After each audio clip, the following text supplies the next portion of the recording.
There are 7 distinct public blunders that are systematically destroying your social authority. True status has nothing to do with a job title. It isn't determined by a corporate rank. It isn't about your bank account, your designer wardrobe, or your designated seat at the conference table. Status is a psychological signal, a literal frequency. In any given environment, you are either actively broadcasting your own energy, or you are passively reflecting the energy of someone else. The unspoken hierarchy. Every single second you spend in a public setting, you are unconsciously transmitting data regarding exactly where you believe you rank on the social ladder. And these specific 7 habits are broadcasting pure, unadulterated submission. You have been projecting this weak frequency your entire life, in every single environment, in front of every person who has ever evaluated how to treat you. Pay close attention. The 7th behavior is the absolute root cause. It is the psychological engine that drives the other 6 mistakes. It is the foundational reason you fall victim to every other trap on this list. However, you must fully dissect the first 6 behaviors to truly grasp what the 7th one is doing to your mind. Before we dive in, let's establish a ground rule. This isn't a guide on how to become rigid, awkward, or robotic in public spaces. Once your eyes are open to them, it becomes impossible to ignore them. And the moment you stop projecting these low-status signals, people will completely alter how they interact with you. This shift won't happen because you aggressively demanded respect. It will happen because you finally stopped telling the world that you don't deserve it. The reality of social status. Let's dismantle how status actually functions in human psychology. Most people mistakenly assume that status is an external badge awarded by society, something you earn via professional accolades, job titles, or superficial social proof. It's not. Status is a self-assigned value. You dictate your own worth through your baseline behavior, and the people around you simply subconsciously agree with your self-assessment. If you carry yourself with the absolute conviction of someone who belongs at the peak of the hierarchy, the room will naturally treat you like a leader. Conversely, if you behave like someone who is merely grateful to be allowed through the door, people will view you as an outsider who got lucky. The following 7 habits are the exact mechanisms telling every room you enter that you have voluntarily assigned yourself to the bottom rung of the ladder. And the most tragic part, you've been doing it under the guise of being polite. Behavior 1. The silent applause. Let's look at the very first public blunder that completely tanks your status. This isn't a measured, intentional nod used to acknowledge a profound point that actually earned it. This is an involuntary, mechanical reflex. It's a continuous motion that triggers the exact millisecond they open their mouth and doesn't halt until they stop talking. You mask this behavior by calling it active listening. You tell yourself it proves you are highly engaged, deeply present, and profoundly respectful. But what it actually communicates to every onlooker is real-time social submission. You are physically performing compliance before your brain has even had the chance to process the substance of what is being uttered. Your body is enthusiastically applauding while your intellect is still downloading the information. Every observer in the environment decodes that visual cue instantly. They don't register it as deep attentiveness. They register it as a desperate eagerness to please. Did your body react with that same hyperactive motion? Highly unlikely, because this type of nodding has absolutely nothing to do with genuine agreement. It is entirely about submitting to a hierarchy. The rule of body language. You nod upward to authority. You maintain stillness across from equals. And everyone watching instinctively registers the difference. Observe what unfolds in a corporate setting when an individual spends a meeting bobbing their head. The individual speaking doesn't feel respected. They feel accommodated. They recognize a compliant audience, someone who will eagerly sign off on their thoughts before the thought is even fully articulated. The high-status counter-move. Physical stillness.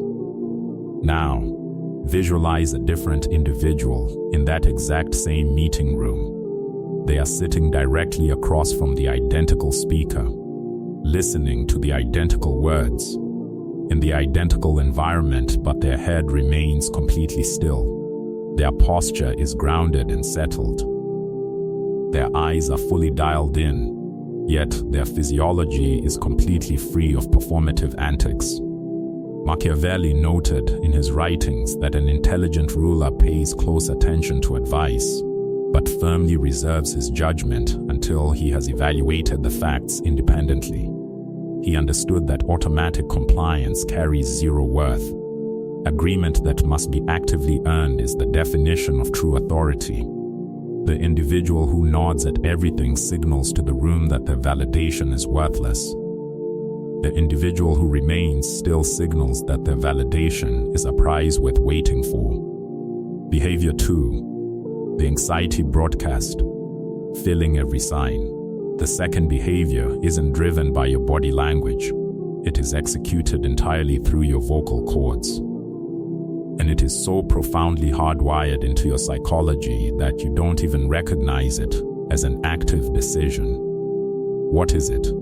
You compulsively fill every single pocket of silence. This means speaking up when absolutely no one requested your input.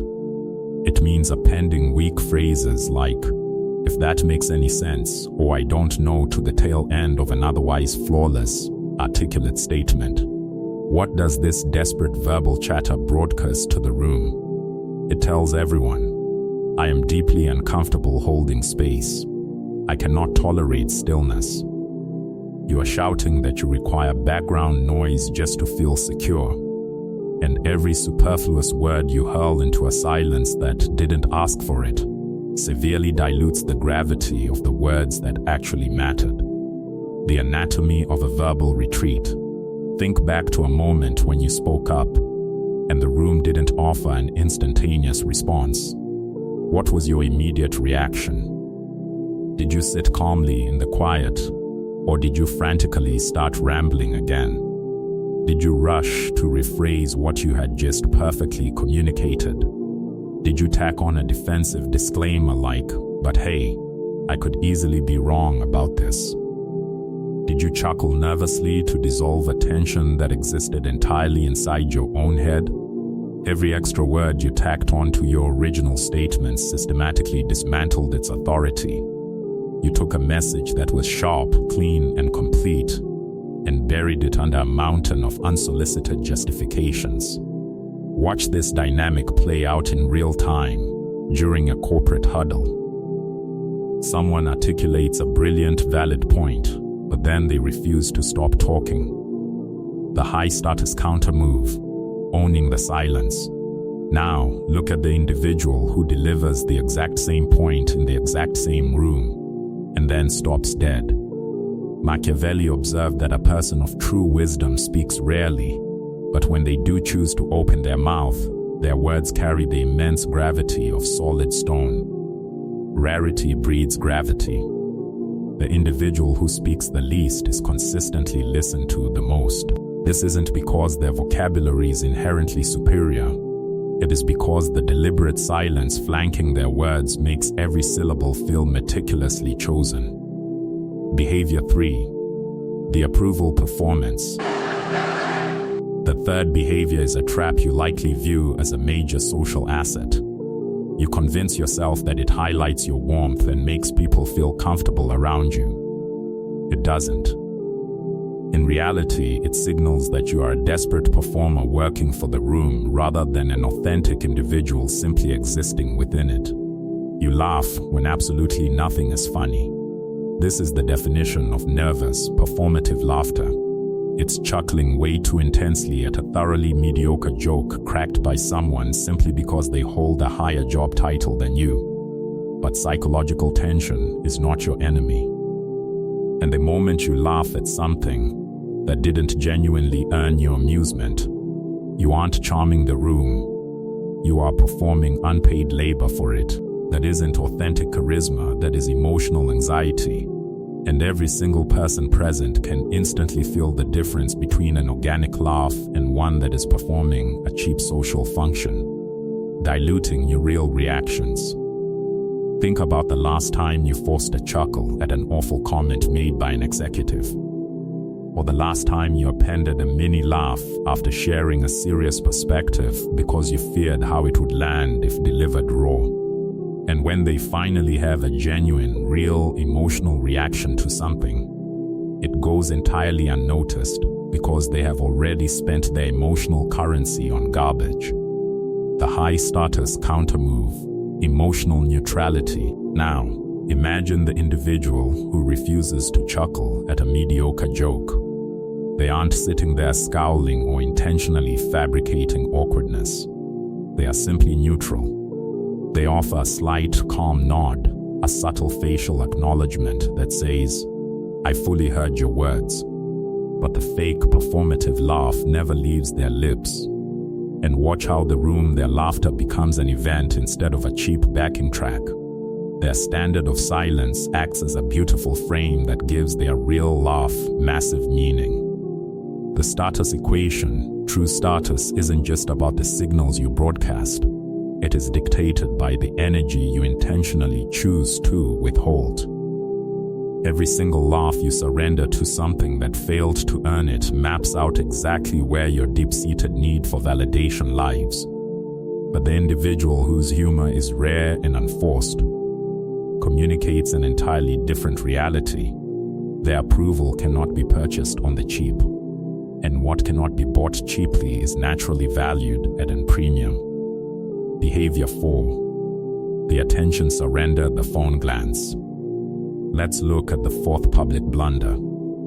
Most people treat this habit as completely inconsequential. In reality, it changes everything. You glance at your smartphone while a human being is actively speaking to you. Whether it's constantly checking the screen, flipping it face down on the table, picking it up mid-sentence, gripping it like a digital security blanket during a conversation, or leaving it face up where every random notification hijacks your peripheral vision, it kills your status. You justify this because everybody does it.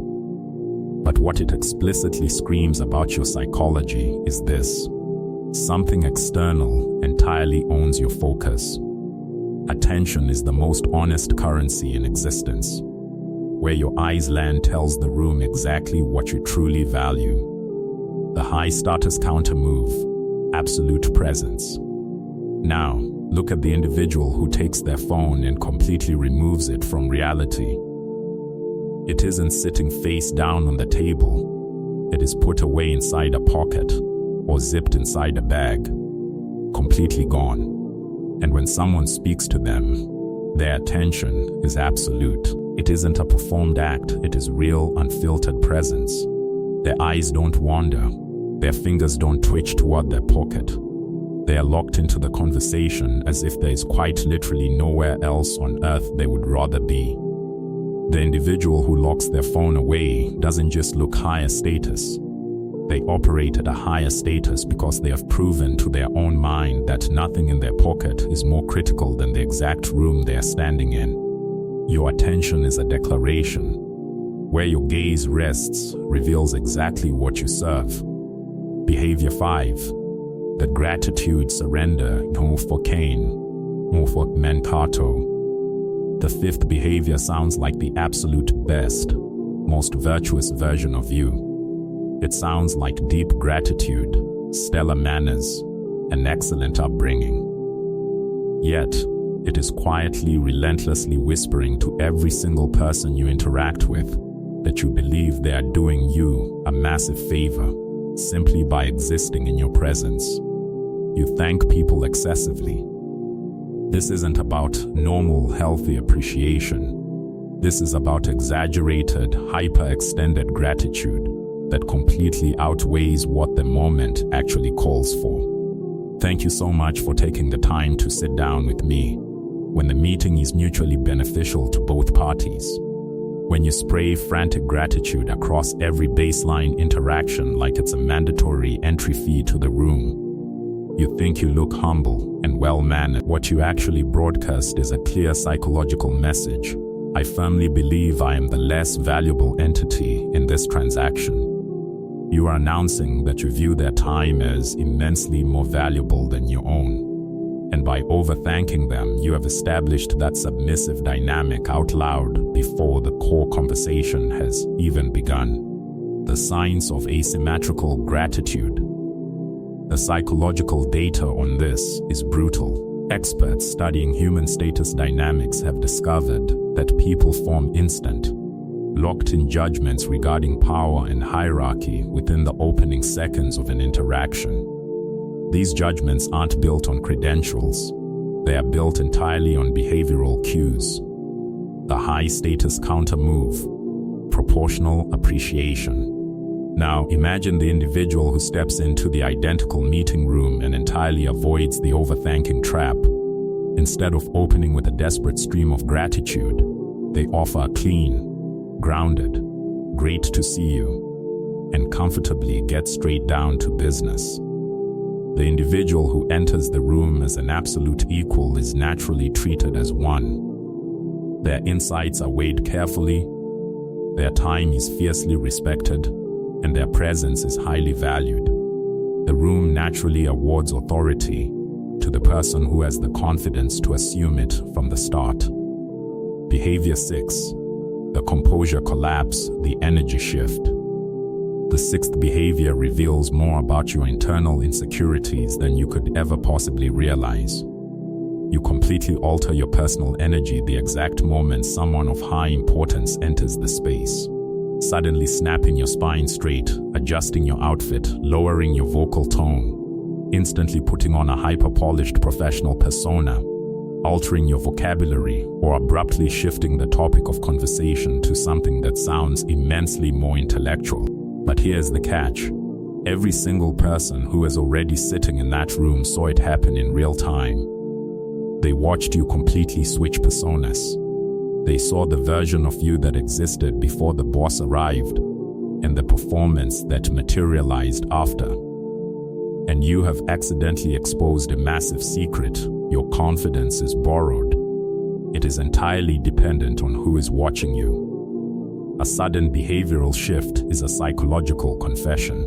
It tells the world, my personal standards fluctuate based entirely on my audience. The high-status counter-move, unshakable consistency. Now, picture the individual who absolutely refuses to shift. They are immediately read as an emotional equal because their body language tells the absolute truth. My composure belongs to me. I brought it with me, and it stays the same whether I am speaking to an intern or the billionaire founder. That absolute behavioral consistency is one of the single most potent status signals a human being can project. It proves to everyone watching that they are interacting with the real, unvarnished version of you, and the real version doesn't flinch for anyone. Behavior 7. The master signal, the root of all fix. We have unmasked 6 low-status behaviors: the frantic nod, the nervous noise, the performative laugh, the phone check, the excessive thanks, and the sudden adjustment. Now, we have finally arrived at the core. The master behavior, the psychological root that feeds the other 6.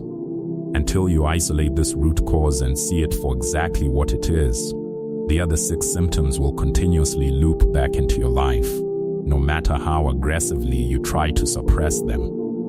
The 7th behavior is this: you automatically mirror whoever holds the dominant power in the room.